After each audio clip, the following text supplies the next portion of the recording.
What's up, YouTube? It's your boy. I'm everyone's boy, the TK Monster. Today, I got you guys another WWE fantasy matchup, and that's between the Undertaker and Bill Goldberg. These two behemoths, these two all-time greats have done so much in the wrestling business. These legends, arguably the greatest of all time.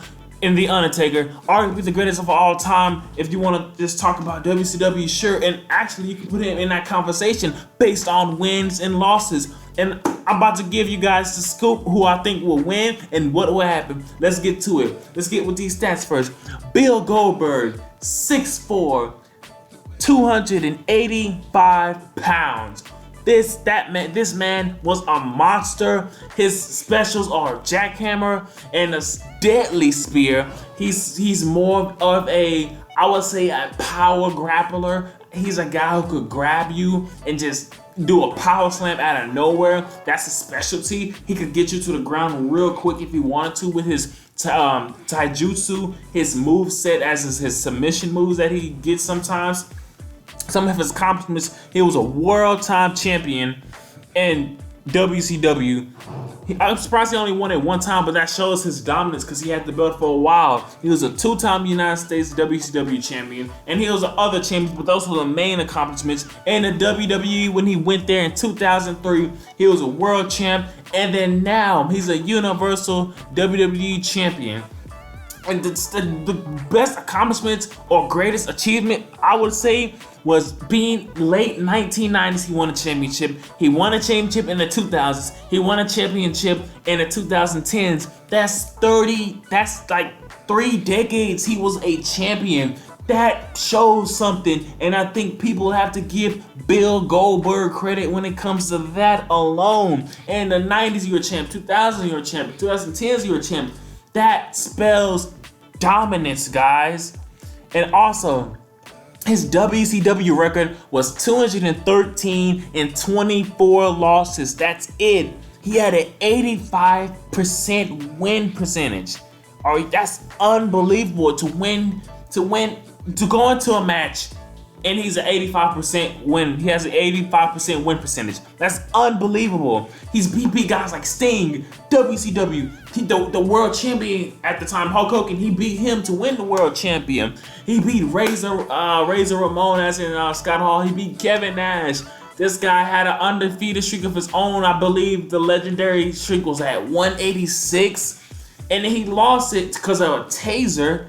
So the guy was just dominant.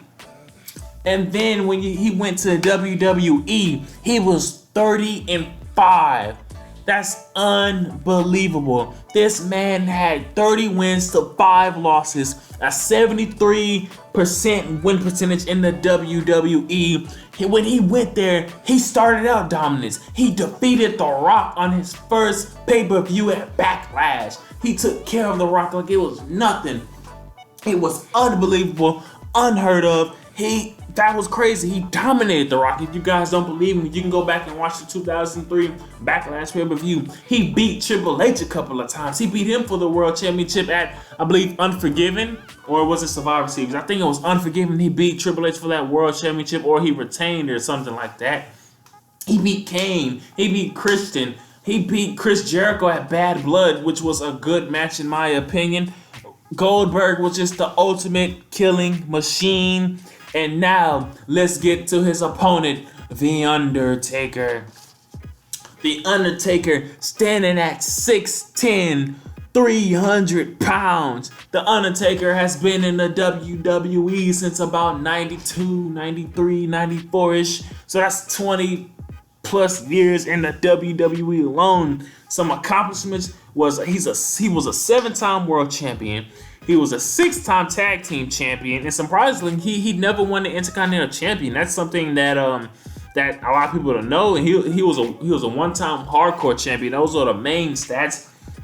He won the Royal Rumble in 2007.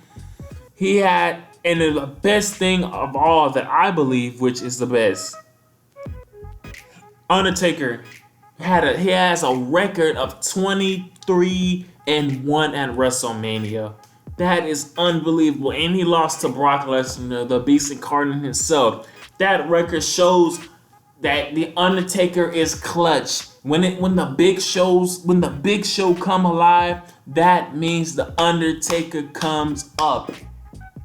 It proves he reminds me. I want to say of Michael Jordan because the Michael Jordan is unblemished, man. But he's like a Tom Brady. When the moment is here, he steps up to the occasion every single time. That's one thing that a lot of people know about the Undertaker. When it comes to get down, he gets down. When it comes to fight, he fights. That's one thing that nobody can take away from the Undertaker. And now let's get into the match of Goldberg and Undertaker. In a neutral site like, let's say, a Monday Night Raw or a pay-per-view, not WrestleMania, because we all know that the Undertaker, he's the greatest of all time at WrestleMania. The stats proves it. So let's just say a neutral site, a neutral city like that. The Undertaker, he has advantage in height and he has advantage in weight.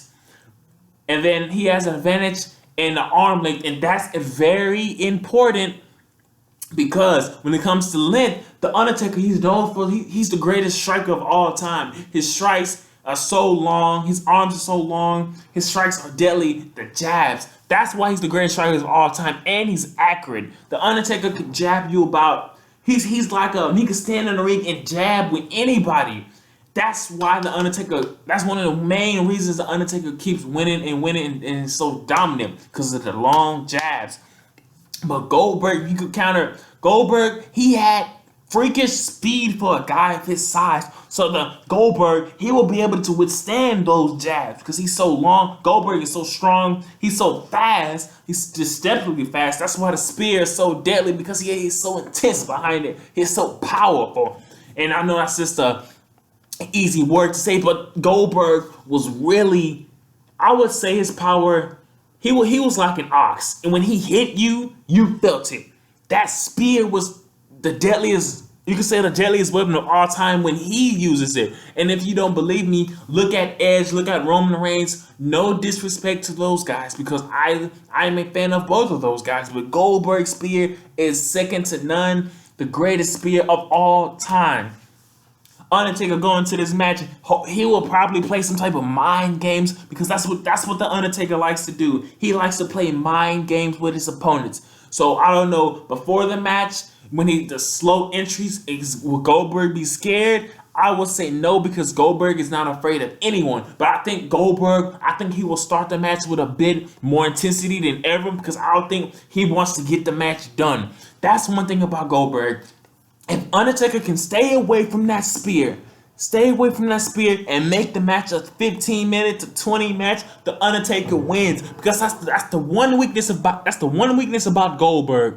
He can't really do long matches because of his energy. He has great stamina, but when you're using all of that energy continuously, all that intensity you're trying to bring, you're gonna get tired. And when you're tired, you get slower. When you're tired, you start to get a little fatigued. You start to get a little bit slower. Your power starts decreasing. And that's one thing the Undertaker can do. Because with the Undertaker, he could get him in Hell's Gate. If the Undertaker somehow get Bill Goldberg in Hell's Gates, that will cause a lot of damage to Goldberg. Like I said before, he will get tired. I don't think he will tap, but it will take enough energy out of Goldberg for the Undertaker to capitalize.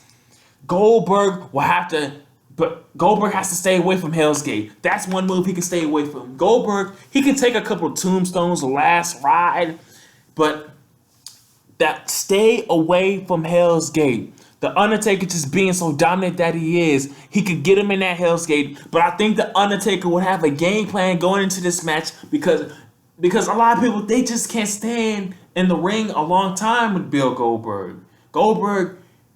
That's why Goldberg is so dominant. He's just so fast and quick. This guy is on another level. But if I had to choose who will win this match, that's tough. That's very tough. But I'm gonna go with the Undertaker. I think the Undertaker could pull it out in his prime, but it's tough. It's really a toss-up, because I don't know how the Undertaker will go into this match. Does he want to have a long match with Goldberg?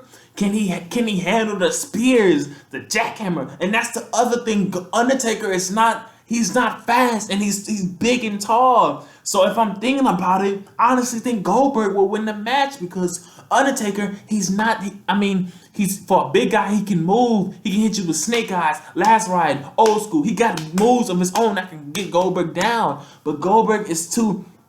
Goldberg's speed, I think, will get the best with the Undertaker, especially with that spear. About 2 or 3 spears is over. Undertaker, he's gonna start feeling it in his chest, and that's the one thing I'm very, very, very, very afraid of with that. That's why I'm gonna change my mind. I got Goldberg winning this match. I just think all Goldberg needs is 12 minutes. If he can beat him in 12 minutes, stay in the ring with him with 12 minutes, you got the spear, you got jackhammers, and I think that's a disadvantage when it comes to Undertaker, his height. Because Goldberg is so fast and agile. Goldberg is the ultimate machine. And I have to say, if I had to choose one man to go into a match for me and I had to put money on the line for win, I'm going with The Undertaker. I mean, I'm going with Bill Goldberg. Bill Goldberg, he proves it in and out. But if it's at WrestleMania, that's another thing, because at WrestleMania it's like the NBA Finals for Undertaker. He pulls it out somehow, but I just think Goldberg in a neutral site gets the best of the Undertaker. If you enjoyed the video, if you guys want more, please subscribe, hit that like button, and comment. And who you guys think will win? I mean, boy, TK Moss, peace.